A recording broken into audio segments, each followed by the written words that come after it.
हे मित्रांनो तुम्हाला नमस्कार करतो. ओम श्री गणेश देवताय नमः. ओम श्री कुळ देवताय नमः. ओम श्री गुरु देवताय नमः. ओम सर्व श्री इष्टलिंग देवताय नमः. शिवशरणात मित्रांनो, मी काळाप्पा परत एकदा आपल्या समोर हजर आहे. माझ्या धर्मकरम चॅनलमध्ये आपले सहर्ष स्वागत करीत आहे. मित्रांनो, पंचांगाच्या आता आपल्या समोर सादर करीत आहे.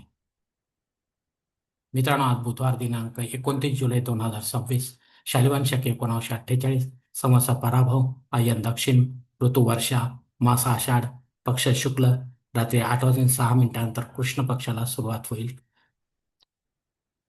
तिथी मित्रांनो, आजची पौर्णिमा तिथी आहे.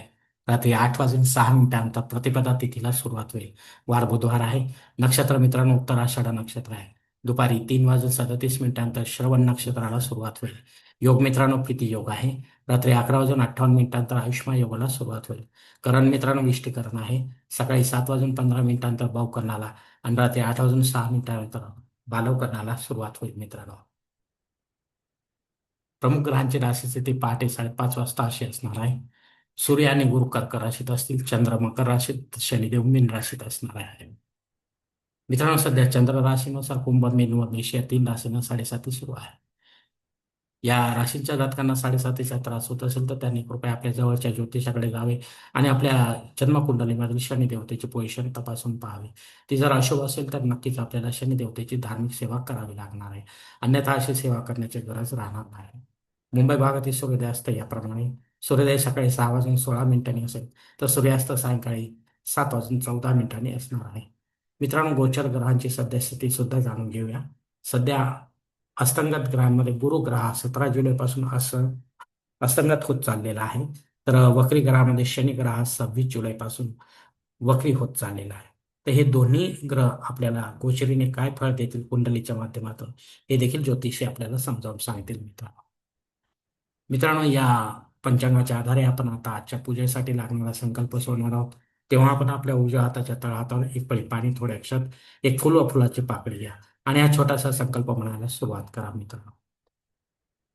हरो शिव शिव शंभुराज्ञे प्रवर्तमानसद्य ब्रह्मणो द्वितीय परार्धे श्वेतवराह कल्पे वैवस्वत मन्वंतरे कलियुगे प्रथम पादे जम्बूद्वीपे भरतवर्षे भरतखंडे मेरो दक्षिण दिग्भागे महाराष्ट्र देशे व्यावहारिक चांद्रमान शालिवान शके 1948 प्रभावादी षष्ठी संवत्सरामध्ये पराभव नाम संवत्सरे दक्षिणायने वर्षा ऋतू आषाढ मासे शुक्ल पक्षे सोमविवासरे उत्तराषाढ नक्षत्रे प्रीती योगे विष्टी करणे पौर्णिमा शुभतिथ वीरगोत्रात उत्पन्न मी कडापा मो पात्र दुरित क्षय द्वारा श्री पार्वती पती परमेश्वर पित्यार्थ विधिवत नित्य देवपूजा एवं इष्टलिंग पूजा करिष्ये. मित्रांनो, याच ठिकाणी हा संकल्प संपलेला आहे. तेव्हा आपण आपल्या उजव्या हाताच्या तळहातावर संकल्पाचे पाणी जवळच्या निर्माल्याच्या तामणात सोडून द्या.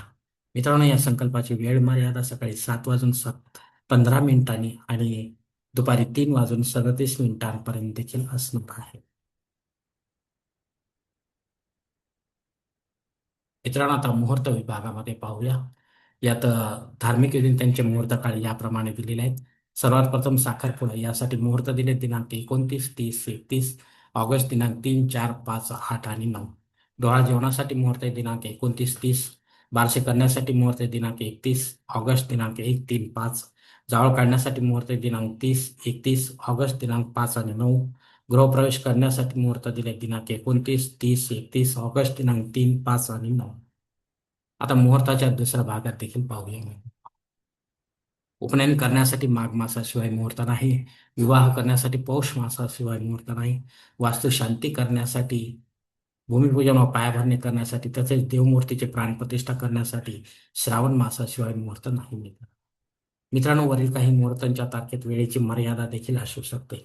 कृपया ते जाणून घेण्यासाठी आपण मला कॉमेंट्स बॉक्समध्ये विचारावे किंवा योग्य पुरोहितास व पंचांगारकास संपर्क साधावा आणि मगच आपल्या जन्मकुंडलीच्या आधारे आपल्यासाठी योग्य असा मुहूर्त निवडावा, जेणेकरून आपल्या मुहूर्तामध्ये कोणत्याही प्रकारची बाधा उत्पन्न होणार नाही आणि मुहूर्ताचे पूर्णपणे फळ आपल्याला प्राप्त होईल मित्रांनो.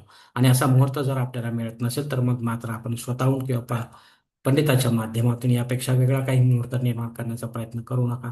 कारण मुळात तर मुहूर्तच नसल्यामुळे त्याचा आपल्याला काही एक उपयोग होणार नाही मित्रांनो. मित्रांनो, आता पंचांगातील इतर काही महत्वाची जी माहिती आहे ती आता आपण पाहणार आहोत. पंचांग शुद्धी नाही मित्रांनो. दिनविशेषमध्ये सकाळी 7 वाजून 15 मिनिटांपर्यंत भद्रा योग असणार आहे. तेव्हा रेग्युलर कामे या वेळेत करा. महत्वाची किंवा विशेष कामे करू नका, अन्यथा आपणास अपयश येण्याची आपल्या कामामध्ये शक्यता राहणार आहे. गुरुपौर्णिमा आहे मित्रांनो आजचं. या दिवशी व्यासपूजन करायला सांगितले, कारण व्यासाने जे काही ग्रंथ निर्मिती जी केलेली आहे, ग्रंथ संपदा आपल्यासाठी धार्मिक ज्ञानाची प्राप्ती करून दिलेली आहे. त्याचे उपकार म्हणून आपण त्यांचे व्यासपूजन अवश्य करायला हवे. जर आपल्याला जमत असेल तर निदान आपण आपल्या गुरुचे पूजन आपल्याला करायला हवे. आता गुरु आपणला कसा आहे? स्वधर्माचा देहधारी गुरु, स्वपंथाचा देहधारी गुरु असावा मित्रांनो. इतर गुरु असून फारशी आपली प्रगती होणार नाही मित्रांनो. यासंबंधी माझा स्वतंत्र व्हिडिओ आहे, ते आपण पाहू शकता मित्रांनो शॉर्टमध्ये. यासाठी पंचांग शुद्धी नसल्याने शिवलिखित मुहूर्तावर आपल्याला गुरुपूजन, पाद्यपूजन गुरूंचे करायचे आहे, हे लक्षात घ्या. त्याचे मुहूर्त मी डिस्क्रिप्शन बॉक्समध्ये देत आहे मित्रांनो. मित्रांनो, आजपासून संन्यासी भक्तांसाठी चातुर्मास सुरू होत आहे.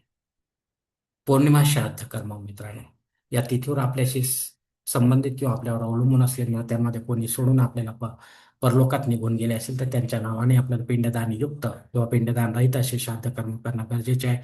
घरी करा किंवा तीर्थक्षेत्री करा, पण विधिवत करा आणि पंडिताच्या माध्यमातून करा.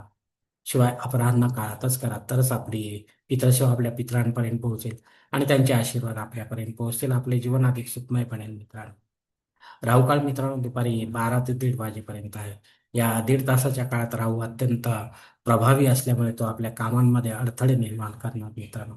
तेव्हा आपण महत्वाची किंवा विशेष कामे या काळात न करता रेग्युलर कामे करा, जेणेकरून आपल्याला आपल्या कामामध्ये अपयश येणार नाही मित्रांनो. धन्यवाद मित्रांनो. आजचा हा पंचांगासंबंधीचा व्हिडिओ मी याच ठिकाणी संपत आहे. आपण जर माझ्या मताशी सहमत असेल तर कृपया माझे धर्मकरम चॅनल सबस्क्राईब करा, लाईक करा, आपले कुटुंब व मित्रपरिवाराशी शेअर करा. तसेच कॉमेंट्स बॉक्समध्ये आपले मत अवश्य नोंदवा आणि माझा पुढील व्हिडिओ आपल्यापर्यंत पोहोचण्यासाठी बेल बटन अवश्य दाबा. धन्यवाद मित्रांनो. पुढील भेटीपर्यंत आपण खुश राहा, आनंदी राहा, प्रसन्न राहा. हरिओम. शिवशंभो महादेव.